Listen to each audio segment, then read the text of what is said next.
Salut la Lune, salut la Terre, salut tout le monde. Bon, aujourd'hui c'est un petit open box. Ouais, c'est comme ça qu'on dit, hein. Un open box et open box. Bon, bref, voilà. Bon, j'ai reçu deux petits colis aujourd'hui. Alors, un des internautes qui est présent sur la page de Sirob avait fait montre de grande satisfaction après une commande. Et j'ai découvert, ou plus ou moins redécouvert un produit que j'avais pas forcément pris en grande estime, mais vu le prix, je me suis intéressé un peu au truc. Voilà. Et puis, bon, je l'ai déjà ouvert pour savoir un peu dans quel état c'était quand même, hein. Et puis l'autre, bah, c'est c'est une petite surprise. Et merde. Ah bah si, ça marche. Bon, bah écoute. Why not? Bah oui, donc je sais pas trop si celle-ci fonctionne ou pas. Ouais, non, on verra.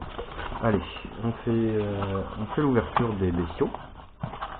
Alors le tout premier, le plus gros, hein, c'est celui que j'ai commandé après avoir redécouvert donc le produit.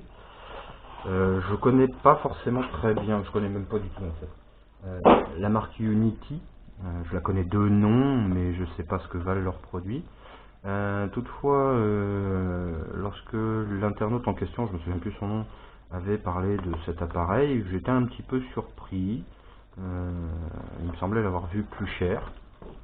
Et donc en fait, oui, effectivement, il existe différentes versions, mais pour le UT61E, donc là c'est bien le UT61E, parce qu'il existe le UT61A, B, C, D et E, qui n'ont évidemment pas tous les mêmes fonctionnalités, et vous allez voir, enfin, pas sur celui-ci, mais sur les autres, si vous regardez attentivement, certains sont pourvus de certaines fonctions qui n'existent pas sur les autres.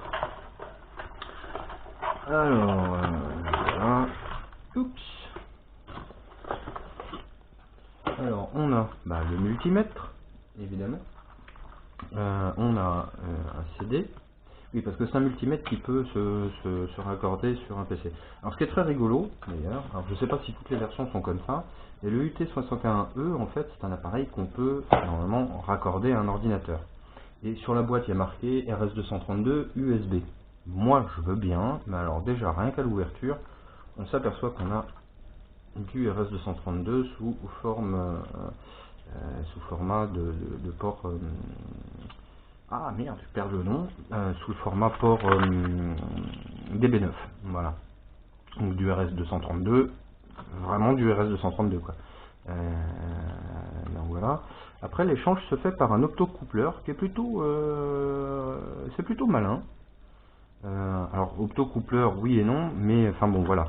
Disons que ça permet de séparer galvaniquement l'ordinateur du bestiau. Ici on s'aperçoit qu'il y a une petite diode qui doit, enfin certainement ah mince.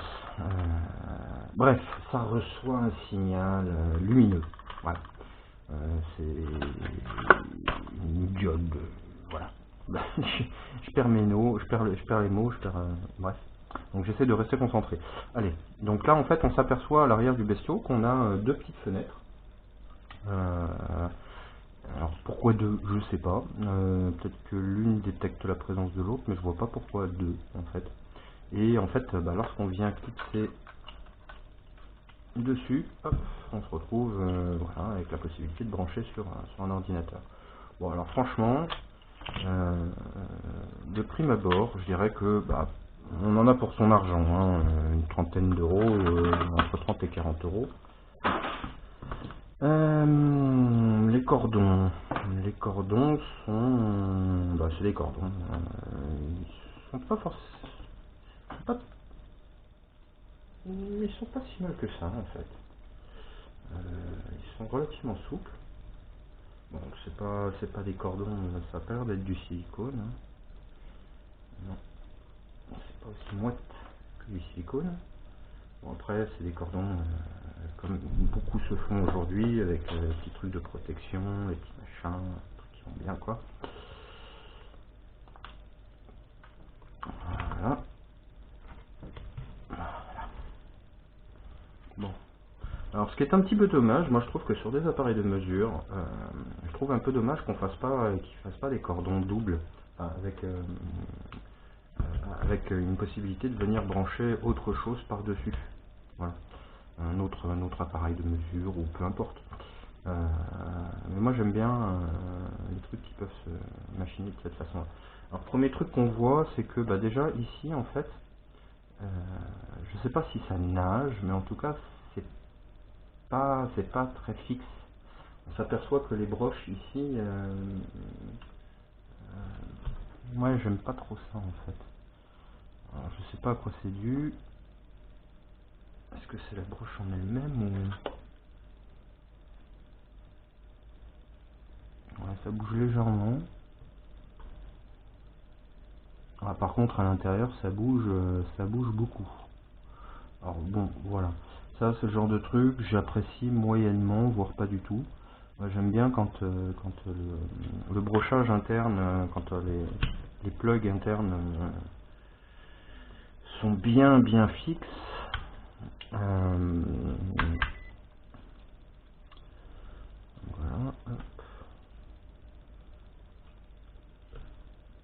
Bon. Oui, vous vous demandez ce que je viens de faire. Je viens de tester le fusible en fait. Ouais. En fait, pour tester les fusibles internes, c'est relativement simple. Hein. Vous prenez la broche positive, vous mettez ici sur ohmmètre ce que vous voulez, et puis vous venez voilà, checker l'intérieur. Donc là, on a 008, 0039. Voilà. Donc voilà. Bon, je me disperse un petit peu.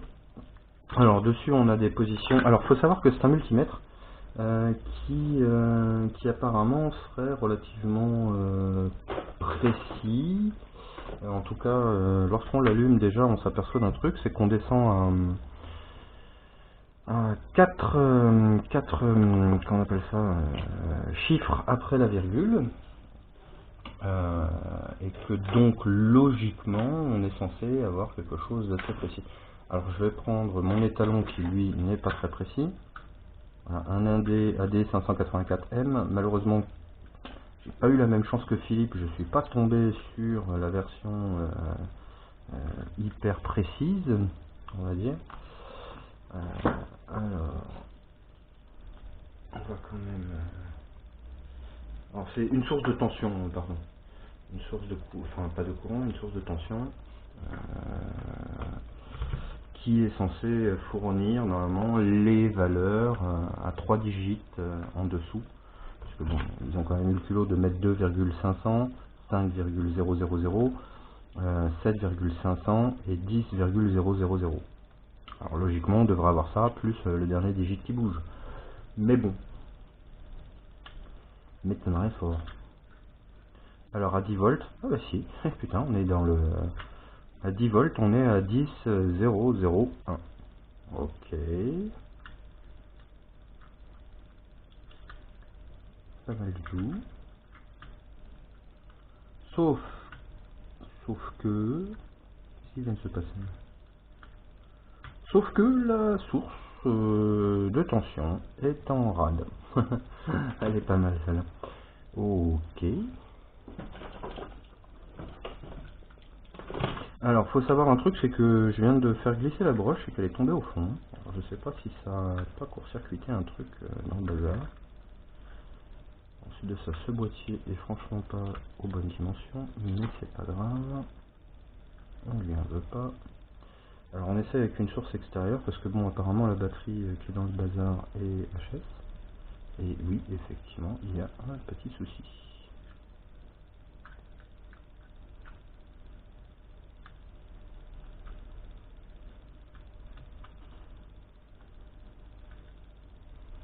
« 10.002, 10.001. Allez, 2,5. 2,496. Ok.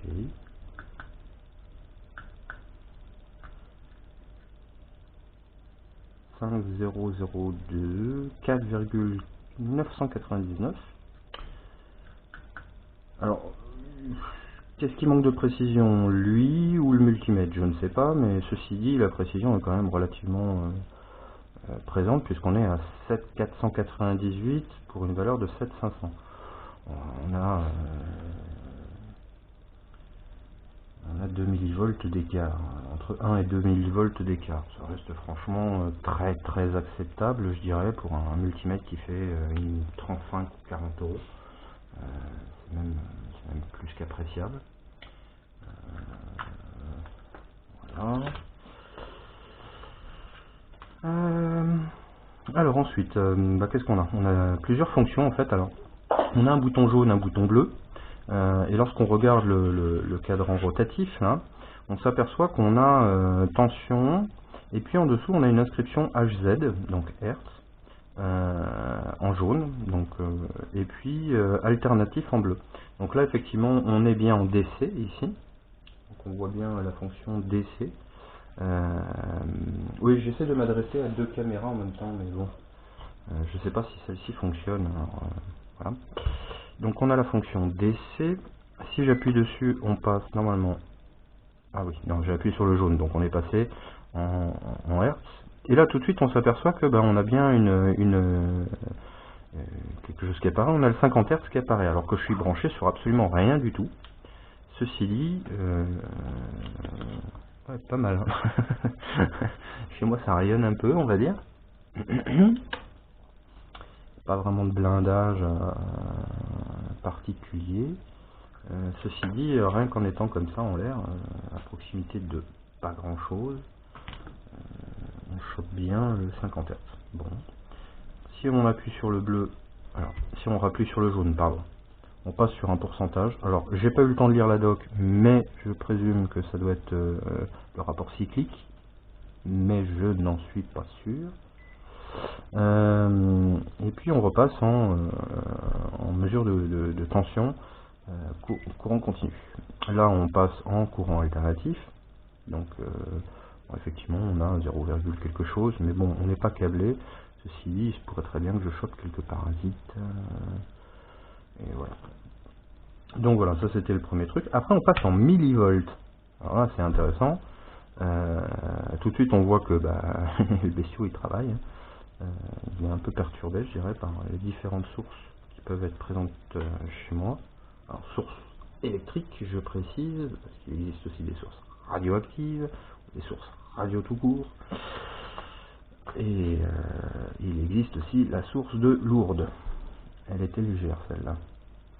Alors, si je rappuie sur jaune, on repasse en Hertz.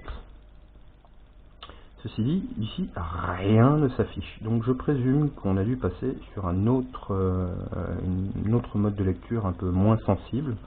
Parce qu'en fait, on le retrouve à plusieurs endroits. Hertz, Hertz, Hertz, Hertz, Hertz. Alors pourquoi? Je ne sais pas.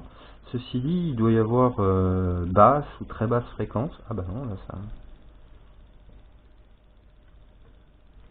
Est-ce que c'est une question de sensibilité? A priori, là, je fais plus antenne. Donc là, je viens de choper une des probes, une des sondes, pardon. Je l'attrape avec la main. Et là, tout de suite, on a la référence 50 Hz qui apparaît. Alors, est-ce que c'est... Je sais pas, faudrait que je lise la doc. Bref, on s'en fiche.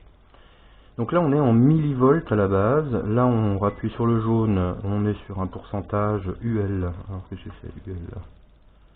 736. Et merde, évidemment, celle-ci s'est arrêtée. Pourquoi? Je ne sais pas. C'est qui s'arrête? Non. Il ne doit plus avoir de batterie. Ici, on est en... Non, mais putain, elle est nulle cette vidéo, vas-y, j'arrête.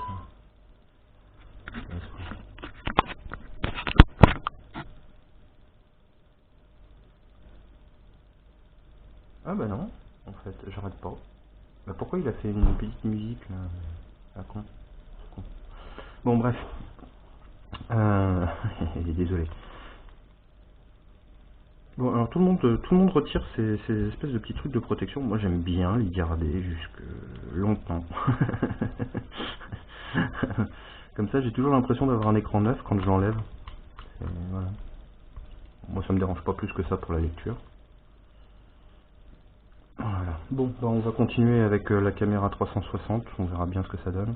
Bon, j'ai un peu zappé là, parce que bon, on est sur millivolts, hertz, je présume qu'il y a une question de sensibilité. Après